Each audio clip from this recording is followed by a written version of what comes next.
Good morning students. कल हम लोग पढ़े थे समष्टि के बीच पारस्परिक क्रियाएं, और इसमें धनात्मक क्रियाएं और ऋणात्मक क्रियाओं के बारे में हमने पूरा तो नहीं, इसका हेडिंग्स के बारे में बताया था मैं। तो अब हम आज डिस्कस करेंगे धनात्मक अंतःक्रियाओं के बारे में।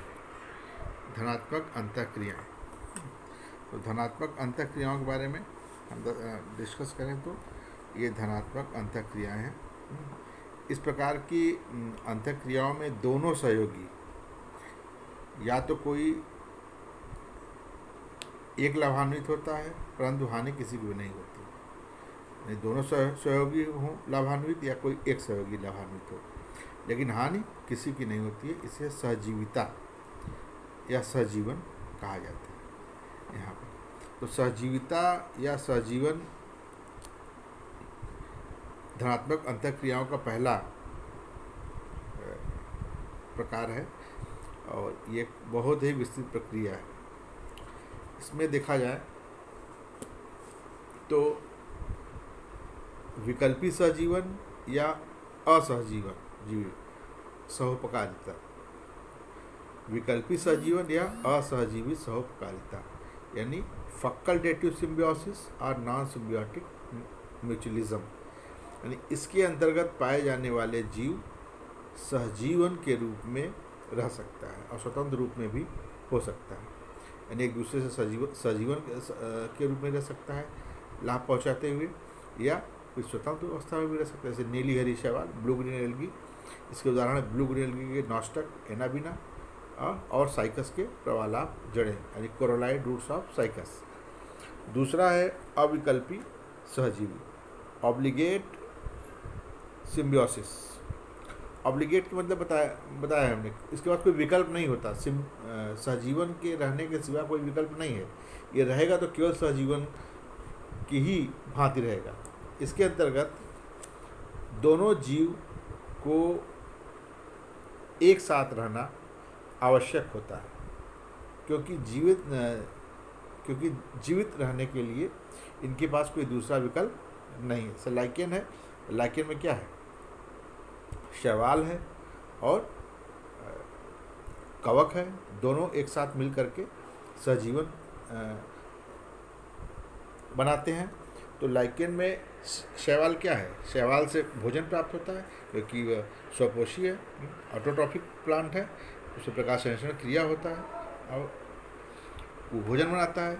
वो भोजन कवक को देता है। कवक क्या देता है, उसे शेल्टर, स्थान देता है और मॉइस्चर यानी जल की मुहैया कराता है। तो जब तक जल नहीं मिलेगा तब प्रकाश संश्लेषण होगा कैसे।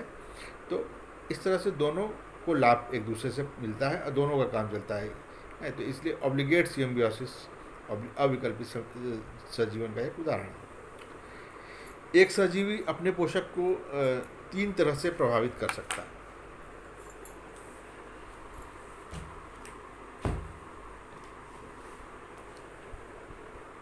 तो पहला है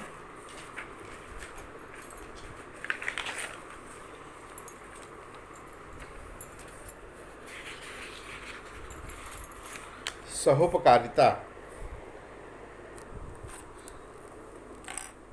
या परस्परता,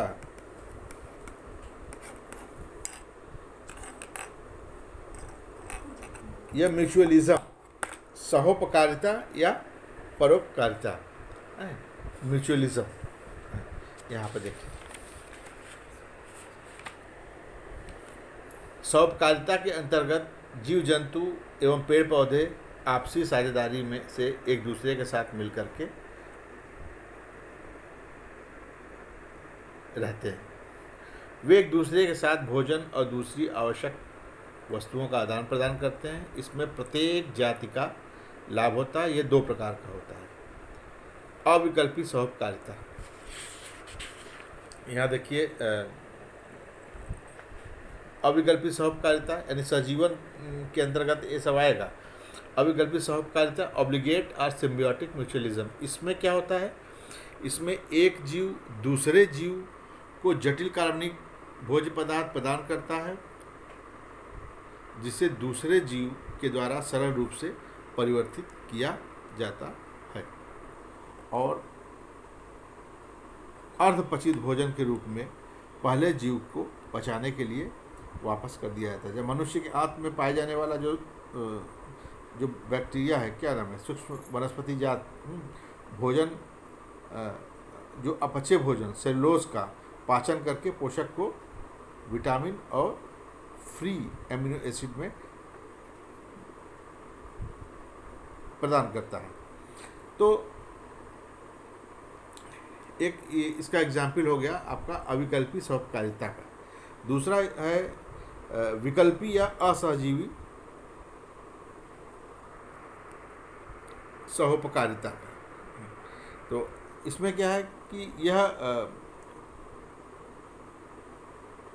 परागकण या परागण करता और आवृत्ति बीजी पौधों पादपों के पुष्पों के बीच देखा जा सकता है। परागकर्ता जो पराग करने वाला, परागण करता जो परागण करने वाला और बीज पौधों के पुष्पों के बीच देखा जा सकता है। बीजों एवं फलों के प्रकीर्णन में पक्षियों एवं स्तनियों का सहयोग। अब बीजों एवं फलों के प्रकीर्णन में क्या होता है, पक्षियाँ हैं, पक्षियाँ खाती हैं फलों को और उससे बीज उनके शरीर में जाता है, फिर पता नहीं कहाँ जाते हैं वो बीज, वो अपचे बीज को शरीर के बाहर निकालती हैं। जहाँ वो बीज जाएगा वहाँ पर उस पौधे का विकास होगा। तो एक जगह से दूसरी जगह बीज ले जाते हैं, उनका प्रकीर्णन किया है यहाँ पर। तो अब दूसरा में आता है सहोपकारिता के कुछ सामान्य उदाहरण। इसमें है बहुत सारे उदाहरण हैं। पहला तो शैवाल और कवक के मध्य सहोपकारिता से लाइकेन का जो निर्माण हो रहा है, हमने बताया इसके बारे में। शैवाल सहभागी है भोज्य पदार्थ है, कवक सहभागी को देता है और कवक सहभागी जल, नाइट्रोजन, अवशेष, कार्बन डाइऑक्साइड, ये सब शैवाल सहभागियों को देता है। तो इस तरह से लाइकेन में पोषण शैवाल के समान होता है। लाइकेन में जो पोषण होगा शैवाल समान होगा, लेकिन प्रजनन किसके अनुसार होगा, प्रजनन कवक के समान होता है। ये इंपॉर्टेंट पॉइंट है, ये है ना, ये लाइकेन में पोषण शैवाल के समान और प्रजनन कवक के समान होता है। अब दूसरा है उच्च पौधों एवं शैवाल के मध्य सहोपकारिता। तो उच्च पौधे एवं शैवाल के मध्य जो सहोपकारिता है वो क्या है, जैसे एक उदाहरण है नीली हरी शैवाल, नॉस्टक एनाबिना। उच्च पौधों के साथ किस तरह से सजीवता होती है इसमें, ये स्वतंत्र जीवी होती हैं और नाइट्रोजन का स्थिरीकरण करती हैं। जब धान के खेत होता है, जब जल भरा जाता है धान खेतों में पानी, तो ऐसी स्थिति में ये शैवाल्स पाए जाते हैं, ठीक। और ये शैवाल जब पाए जाएंगे तो नाइट्रोजन का स्थिरीकरण धान के खेतों में करेंगे। अब ब्लू ग्रीन एल्गी साइकस के प्रवालाभ जलों में कोरलाई रूट के बीच में भी पाई जाती है, उसके मध्य में पाई जाती है, वहाँ भी ये सजीवन के रूप में रहती है। एंथोसिरॉस एक ब्रायोफाइट्स है, इसके थैलस में इंडोसिम्बियोटिक होता है। इंडोसिम्बियोटिक उसके थैलस के अंदर, इंडो मतलब अंदर, इसके रूप में नॉस्टक की कॉलोनी पाई जाती है। पूरी नॉस्टक जो एल्गी होगी, ब्लू ग्रीन एल्गी, उसकी पूरी कॉलोनी रहेगी। तीसरा है इसमें हॉस्ट प्लांट नॉस्टक या इनाबिना कॉलोनी के स्थान शरण जल, खनिज, लवण प्रदान करता है और इसके बदले में यह शैवाल वायुमंडल से नाइट्रोजन लेकर उसका स्थिरीकरण करता है। सबसे बड़ी बात यह है, नाइट्रोजन का स्थिरीकरण करता है। इससे दोनों सहयोगियों की नाइट्रोजन की पूर्ति होती रहती, नाइट्रोजन कमी नहीं होने पाती है। अब उच्च पौधों और जीवाणुओं के बीच क्या सहोपकारिता होती है, जैसे कि दलहनी फसलें हैं, लेगुमिनेसी फैमिली के ये पौधे हैं, ये दलहनी फसलें, इनकी जड़ें गांठ युक्त होती हैं, रूट नोड्यूल्स आए। तो इसमें राइजोबियम नामक बैक्टीरिया, ये इसका जो कैरेक्टरिस्टिक फीचर ये है कि नॉन स्पोर फार्मिंग, बीजाणु नहीं बनाता, non spore farming, non motile, गति नहीं होती मोटाइल, एंड स्पोरोफाइट, होता है, हैं? वायुमंडल से नाइट्रोजन लेता है और उनका स्थिरीकरण पोषक पौधों के लिए करता है।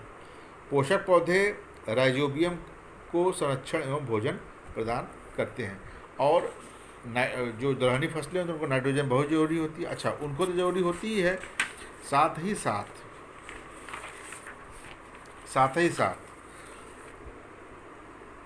जो इसके बाद जो फसलें लगता है उनको, उनके लिए भी अलग से नाइट्रोजन की छिड़काव करने की ज़रूरत नहीं होती है इसमें।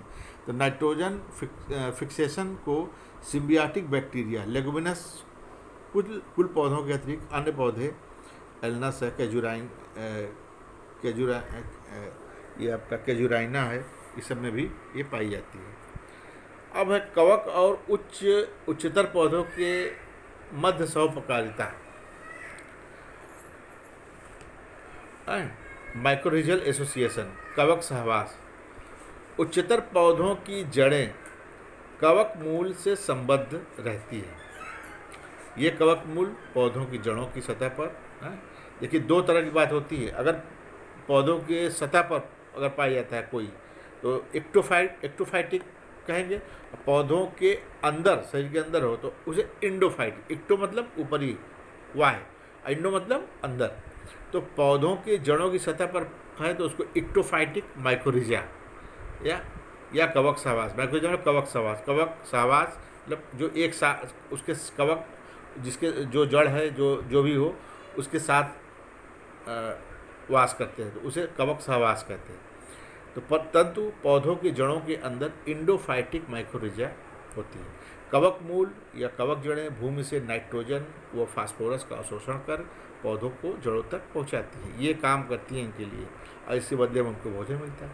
कवक मृत कार्बनिक पदार्थों से बड़े अणुओं, प्रोटीन्स और न्यूक्लिक एसिड का पाचन करती हैं, और पाचन करके अमीनो अम्ल फास्फेट का अवशोषण करती हैं, और अवशोषण करके पौधों की जड़ों तक पहुंचाती हैं। इसके बदले में पौधों द्वारा उनको क्या मिलता है? शर्करा मिलेगा, भोजन इनका मिलेगा, और दूसरा उत्पाद मिलता है। एक सबसे बड़ी, अब देखो ये सब जो बातें जो अभी बताना, जो रेड कलर से हम इंडिकेट किए हैं, जो रेड कलर से सब इंडिकेट किए, ये सब कॉम्पिटिटिव पॉइंट ऑफ व्यू से ज़्यादा इम्पॉर्टेंट है यहाँ पर देखा जाए तो। जैसे न्यूर्सिया, इसको बोलते हैं, न्यूर्सिया को बोलते हैं बर्ड नेस्ट ऑर्किड्स। इसका स्टीम थिक होता है, येलो होता है, लीफ न के बराबर होता है, और रूट हेयर एब्सेंट होता है। रूट हेयर पाया ही नहीं जाता, नहीं जड़ पाई जाएगी, जड़ नहीं पाया जाता। जड़ मूल रोम जिसे कहते हैं, यानी रूट हेयर, वो नहीं पाया जाएगा। इवन के ह्यूमस मिट्टी में उगेगा, इसके विपरीत दूसरे जो मूल रोम विहीन जड़ पर कवक चारों तरफ से लिपटा होता है, और ये कवक मिट्टी से भोज्य पदार्थ को अवशोषित करेगा, अवशोषित करके किसको देगा? किसको? जड़ को, अरे उस पौधे को देगा, और पौधे द्वारा इसको भोजन पदार्थ मिलता है। तो ये एक सिम्बियाटिक का भी है। दूसरा है मोनोट्रोपा यूनिफ्लोरा, इंडियन पाइप के नाम से भी जाना जाता है। इसमें क्लोरोफिल पाया ही नहीं जाता। अब क्लोरोफिल नहीं पाया जाता तो क्या होगा? कैसे भोजन इसको मिलेगा? ये कवक द्वारा मिलता है। कवक, यह भी कवक सजीवता से भोजन पदार्थ प्राप्त करता है। ये क्लोरोफिल नहीं पाया जाता तो क्या नाम से, ये जो स्वपोषी हो नहीं सकता। नेक्स्ट है पौधे और जंतुओं के मध्य सहोपकारिता। फल भक्षी पौधे होते हैं, जैसे जो फल को खाने वाले फ्रूगीवोरस जंतु के द्वारा इन पौधों के बीच का समुचित प्रकीर्णन करते हैं, इनको हम फल भक्षी कहते हैं। जूफिली, पौधों के पुष्पों का परागण जंतु द्वारा होता है, उसको बोलते हैं जूफिली द्वारा होता है। ठीक। कीट क्या करते हैं? कीट को मकरंद मिलता है, अब पौधों के पुष्पों को परागण का परागण होता है। अब कीट मकरंद के लालच से पुष्प के पास जाएंगे, और परागकण उनके पैरों में या किसी अंगों में चिपक जाएंगे, पंखों में, और फिर उड़ के दूसरे पुष्प पर जाएंगे, तो वो झड़ के उनके पुष्प की वर्तिका के पर गिर जाएंगे, जिससे उनका पॉलिनेशन या परागण हो जाएगा। परागण के पश्चात ही निषेचन की क्रिया होती है उसमें। तो फीकस में, अब फीकस एक प्लांट है, फीकस में हाइपैंथोडियम इन्फ्लोरेसेंस पुष्प विन्यास पाया जाता है। इसके अंतर्गत 3 प्रकार उसके 3 प्रकार उसमें होते हैं, 3 प्रकार होते हैं हाइपोथेनियम में, नर, मादा व गाल पुष्प। गाल पुष्प उदासीन होता है, न्यूट्रल होता है, फिर भी गाल पुष्प का या गाल कीट से आकर्षित होकर के पुष्प विन्यास में प्रवेश करते हैं और मादा पुष्प का परागण करते हैं। ये कीट गाल पुष्प पर अंडे देते हैं और अपना लाइफ साइकिल गाल पुष्प से पूरा करते हैं। इनकी संतति पुष्प विन्यास से बाहर जाते समय नर पुष्प का परागण लेकर दूसरे पुष्प विन्यासों में जाते हैं और पर परागित करते हैं। तो यहाँ पर देखिए कीट व हाइपोथोडियम पुष्प विन्यास दोनों ही समान रूप से लाभान्वित हो रहे हैं होकर के विकल्पी सहजीवन असहजीवी सहपकारिता यहाँ प्रस्तुत कर रहे हैं। एक प्रोनोबा है, प्रोनोबा एक घोड़ा होता है, वो उसका भी परागण के समय वो यक्का पुष्पों के अंदर अंडे देता है। लार्वा बाहर निकलने से पूर्व अंडाशय की भित्ति को में छेद हो जाता है, छेद करके इसके बीज को खा जाता है। अतः ये दोनों एक दूसरे पर निर्भर हैं। न तो भौरा यक्का के बिना अपना जीवन चक्र पूर्ण कर सकता है और न ही यक्का किसी दूसरे सोर्स द्वारा परागित हो सकता है। तो ये यक्का को परागित करता है और अपना जीवन चक्र भी पूरा करता है। तो ये भी ऑब्लिगेट सिम्बियोसिस है, ठीक है। तीसरा है, एक नेक्स्ट है चींटियों और उच्च पौधों में सहोपकारिता।